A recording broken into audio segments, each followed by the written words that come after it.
tout le monde, j'espère que vous allez bien. Ça fait hyper longtemps que je n'ai pas tourné de vidéo et je m'en excuse tellement. Je suis hyper dégoûtée de pas avoir filmé de vidéo parce que quand même YouTube et parler de livres c'est ce qui m'anime, c'est ce qui me passionne, c'est pour ça que je suis ici. Mais j'avoue que ces derniers temps YouTube c'est un peu compliqué dans le sens où j'ai fait pas mal de rush, j'ai filmé des choses et rien ne me plaisait réellement. Je propose qu'on commence tout de suite cette vidéo qui est mes achats livresques du mois de septembre. Septembre c'est le mois de mon anniversaire, c'est aussi un mois où j'ai complètement craqué mon slip niveau livre papier. En fait vous avez déjà pu voir dans les vlogs précédents un petit peu ce que j'avais acheté, ce qu'on m'avait offert, etc. Il y a beaucoup de livres de spiritualité. Désolée si vous entendez les bruits, c'est les chiens qui dorment, je sais pas si on les voit. Il y a beaucoup de livres qui parlent de spiritualité, de sorcellerie, de magie, d'ésotérisme, etc. Donc bon, cette vidéo c'est pour faire le point par rapport à mes dernières acquisitions livresques parce que on est actuellement mi-octobre et je n'ai pas acheté de livres. Genre je ne sais pas ce qui se passe. Mais écoutez, je n'achète pas beaucoup de livres, on va pas s'en plaindre non plus parce que avec la pile à lire que j'ai qui déborde, ça me va très bien aussi. Bon bref, on va tout de suite partir pour vous montrer les livres papier que je me suis acheté, que j'ai reçus. Donc je vais vous montrer tout ça et ensuite je vous montrerai les livres numériques français-anglais.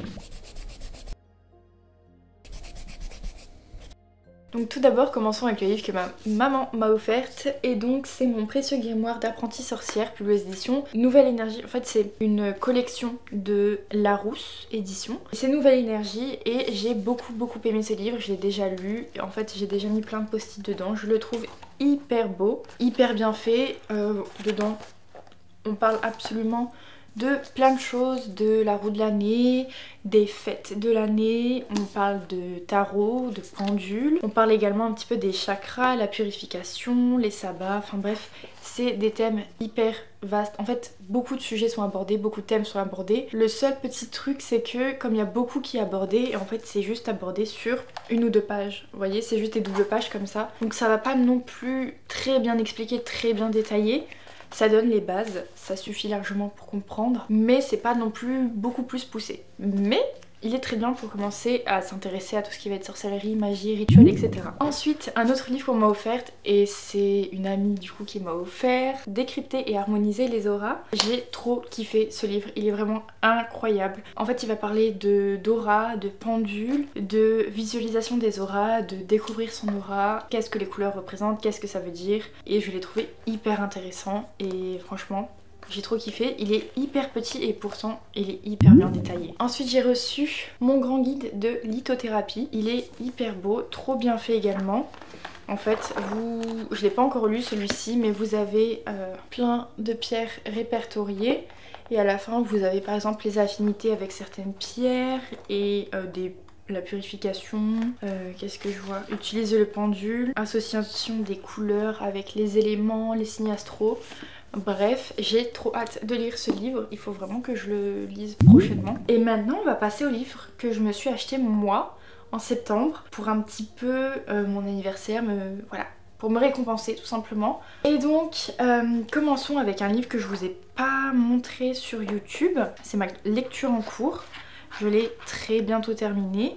C'est celui-ci. Alors c'est le guide magique de la sorcière moderne de Carlota Santos. En fait c'est une espagnole, c'est traduit de l'espagnol. Et il est incroyablement bien fait. Genre je vous promets que ce livre est juste incroyable. En fait c'est un livre qui va parler de plein de thématiques en général. Tous les livres de sorcellerie parlent beaucoup de la même chose. Mais là ce qui le différencie c'est que vous avez des plantes avec la fiche des plantes, leurs propriétés spirituelles. En général on a beaucoup les propriétés médicinales et les propriétés spirituelles c'est un peu plus compliqué de trouver. Les bagues et où les mettre sur le doigt, qu'est-ce que ça peut signifier, les formes des cristaux, enfin bref il est vraiment incroyable. C'est un livre hyper bien pour débuter dans tout ce qui va être sorcellerie, lithothérapie, etc. Parce que même moi qui débute mais j'ai quand même quelques bases, je l'ai trouvé hyper intéressant parce que ça reprend des éléments qu'on connaît de façon plus simple et hyper bien expliquée et genre vraiment j'adore. C'est des mots simples, efficaces, on va à l'essentiel et je l'aime beaucoup également parce que vous allez avoir les nouvelles lunes, les pleines lunes, la signification par rapport à quel signe astrologique, etc. Et donc je trouve ça hyper bien fait. Ensuite un autre livre que je me suis pris c'est celui-ci, c'est le grand livre marabout des arts divinatoires. Dedans vous avez interprétation des rêves, ligne de la main, tarot divinatoire, astrologie. J'avoue que je l'ai pas encore lu non plus mais il est hyper bien fait. Déjà pour tout ce qui va être interprétation des rêves, vous avez en fait tout ce qui est classé par thème, thématique. Vous avez couleurs, bref vous avez plein de thématiques. Je l'ai pas encore lu donc je sais pas ce que ça vaut, mais les dessins sont quand même hyper joli, assez simple. J'avoue que comparé aux autres livres que j'ai, ça reste minimaliste, très simple. Ensuite j'ai craqué mon slip pour 2 livres qui me font absolument trop envie, que j'ai trop hâte de lire.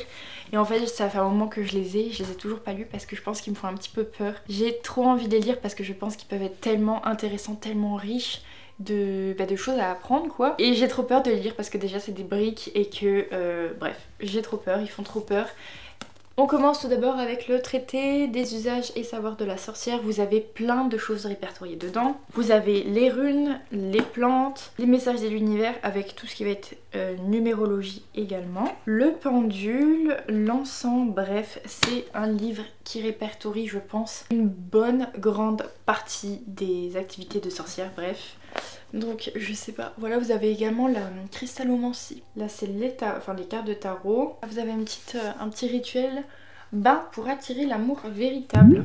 On continue avec un livre de la même maison d'édition, c'est le grand traité des arts divinatoires. Et là on est bien plus centré sur les arts divinatoires. Pourquoi j'ai pris ce livre ? Parce que je me mets petit à petit dans vraiment l'art divinatoire, c'est-à-dire que j'ai quelques ustensiles qui me permettent de travailler l'art divinatoire, mais ça c'est pas trop un truc qui me fait envie de vraiment savoir ce qui va m'arriver, le futur, etc. Et en fait je me rends compte que j'ai de plus en plus envie d'en apprendre plus par curiosité et pourquoi pas pour essayer. Parce que j'avoue que tout ce qui va être tarot, en fait je demandais surtout à être guidée quand je faisais mes tirages. En tout cas il me fait trop envie et là c'est la même chose niveau dessin que l'autre. Ça reste aussi assez minimaliste mais quand même assez pour comprendre correctement. Donc c'en est tout pour mes livres papier. Je pense que j'en ai déjà bien assez.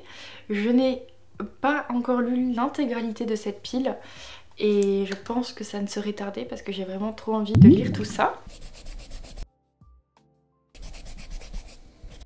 Cette fois-ci j'ai une plus grosse pile de livres papier que livres numériques, mais bon c'est pas grave. Donc tout d'abord en français j'ai reçu un service presse, c'est Actes Vénérables de Angel Fuentes.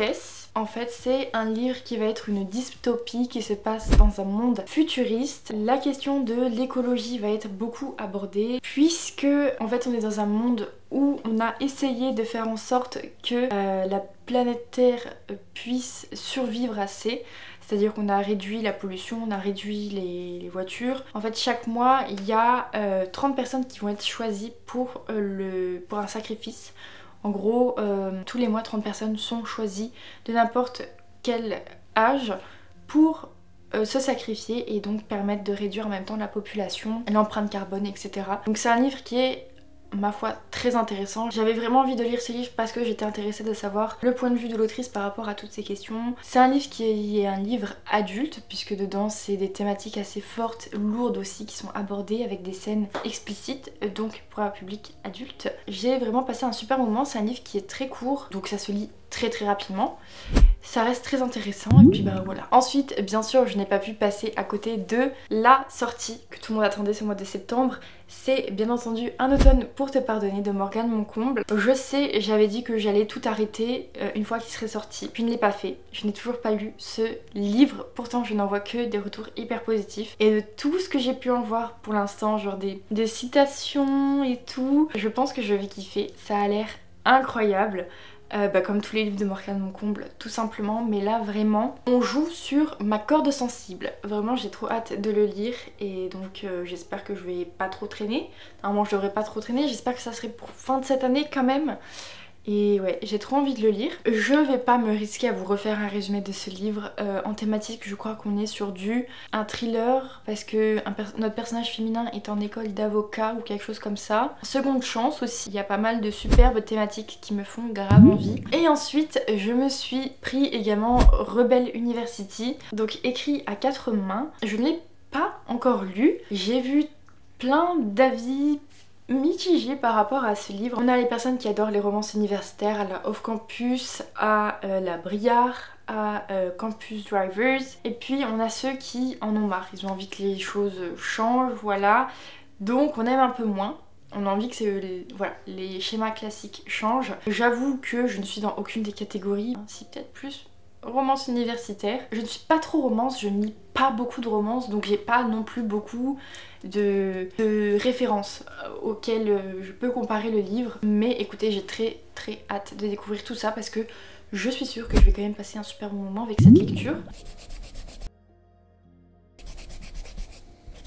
Maintenant passons au livre numérique en anglais et là bah il n'y a pas grand chose. J'ai 2 livres à vous présenter. Tout d'abord on a Fall of Ruin and Wrath de Jennifer L. Armentrout. Est-ce que j'ai besoin encore de vous parler de cette autrice? Je ne pense pas. Donc, bien sûr, ce livre c'est un livre de Jennifer L. Armentrout, une autrice que j'aime beaucoup, beaucoup, beaucoup. Elle fait beaucoup de livres assez hype que beaucoup de gens ont lu. J'ai lu pas mal de ces sagas que j'avais beaucoup aimé, à part la saga c'était quoi, Dark Element, où j'ai abandonné le tome 3. Je sais pas si c'était bon mood ou quoi, mais bref, j'ai abandonné le tome 3. Et là on est dans une nouvelle saga, il y a marqué romance et fantasy. Et c'est tout ce qui est absolument marqué, je n'ai pas du tout envie d'en apprendre plus. La couverture est déjà suffisamment magnifique pour attirer ma curiosité. Mais écoutez, un nouveau livre de Jennifer L. Armentrout qui sort, on fonce les yeux fermés. Ensuite j'ai craqué pour un livre aux saveurs automnales. On a tous vu passer les vidéos recommandations de livres automnales sur TikTok, sur Instagram, bref partout. Il y a un livre que je voyais assez souvent et bien sûr ça a titillé ma curiosité. Je suis allée voir c'était quoi ce livre. Le titre est absolument magique et les thématiques également, je vais vous dire tout ça. C'est The Pumpkin Spice Café et en thème on a romance, mystère, Halloween, automne, romance contemporaine. J'avoue que c'est plus un automne cosy. Vous voyez le mood automne cosy, je pense que ça représente bien ce livre. Moi j'avoue que je suis un peu plus automne horrifique, mais je me dis pourquoi pas au coin du feu avec un bon plaid, un bon chocolat chaud. Genre ce livre il est parfait, il colle tellement bien à ce mood, à cette ambiance. Bref, du coup je me suis pris, je le vois absolument dans toutes les vidéos recommandations. Donc écoutez, moi je le vois 1 fois, 2 fois, bon 3 fois, il finit dans mon panier, je l'ai acheté. Donc voilà, j'espère que cette vidéo vous aura plu. C'était un petit point sur mes dernières acquisitions. J'espère vraiment que je vais pouvoir revenir sur cette chaîne YouTube bien plus régulièrement. En tout cas, je fais tout pour. J'espère que cette vidéo vous aura plu. N'hésitez pas à me mettre en commentaire vous ce que vous avez acheté récemment. J'espère que cette vidéo vous aura plu. En vous faisant plein de gros bisous et puis je vous dis à très bientôt. Bye!